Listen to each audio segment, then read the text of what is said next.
Assalamualaikum warahmatullahi wabarakatuh. Perkenalkan, nama saya Azka Marsha Fadila. Di sini saya akan mereview materi pertemuan ketiga yang diberikan oleh Ibu Ika Damika SHMH mengenai norma dan sanksi, tugas ilmu dan pengetahuan hukum pidana, bagian umum dan bagian khusus hukum pidana, fungsi hukum pidana, dan yang terakhir sumber hukum pidana di Indonesia.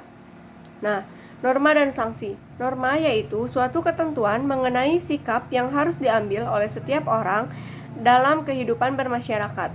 Bentuk norma ini juga berupa larangan dan atau keharusan. Nah, sanksi. Sanksi adalah reaksi terhadap suatu perbuatan berupa ancaman pidana. Tugas norma. Untuk menjamin ketertiban hukum dalam pergaulan masyarakat, yang menentukan norma pada umumnya adalah pembentuk undang-undang. Lalu tugas sanksi yaitu untuk menegakkan norma agar ditaati semua orang sebagai akibat hukum terhadap pelanggaran norma. Cara merumuskan norma dan sanksi dalam undang-undang. Norma dan sanksi ditempatkan dalam satu pasal.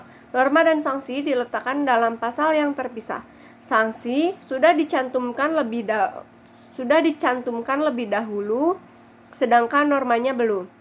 Nah, sanksi dalam hukum pidana terdiri dari 3, yaitu pidana mati, pidana penjara atau kurungan, yang terakhir pidana denda. Nah, menurut pasal 10 KUHP, pidana terdiri dari pidana pokok dan pidana tambahan. Lalu, tugas ilmu pengetahuan hukum pidana. Tugas utama ilmu pengetahuan hukum pidana adalah mempelajari hukum pidana yang berlaku pada saat dan pada suatu tempat tertentu atau negara tertentu. Caranya terutama mengenal asas-asas atau prinsip-prinsip menjadi dasar peraturan hukum pidana positif, mencari hubungan antara asas yang satu dengan lainnya, serta menyusun peraturan dan asas-asas dalam suatu sistem agar dapat dipahami maksud atau tujuan dari peraturan tersebut. Nah, bagian hukum dan bagian khusus hukum pidana. Yang pertama, ketentuan hukum pidana yang bersifat umum berlaku untuk semua tindak pidana baik terdapat dalam KUHP maupun yang terdapat dalam undang-undang pidana di luar KUHP, kecuali apabila ditentukan lain. Nah, ketentuan-ketentuan ini diatur dalam buku 1 KUHP pasal 103.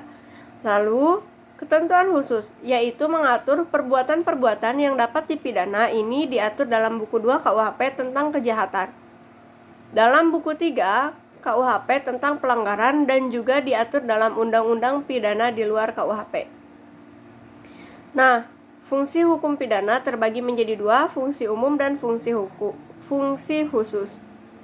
Lalu, sumber hukum pidana di Indonesia. Sumber utama hukum pidana di Indonesia adalah hukum yang tertulis. Di samping itu, di daerah-daerah tertentu dan untuk orang-orang tertentu, hukum pidana tidak tertulis juga dapat menjadi sumber hukum pidana. Mungkin cukup sekian yang dapat saya sampaikan. Kurang dan lebihnya mohon dimaafkan. Wabillahi taufiq wal hidayah. Wassalamualaikum warahmatullahi wabarakatuh.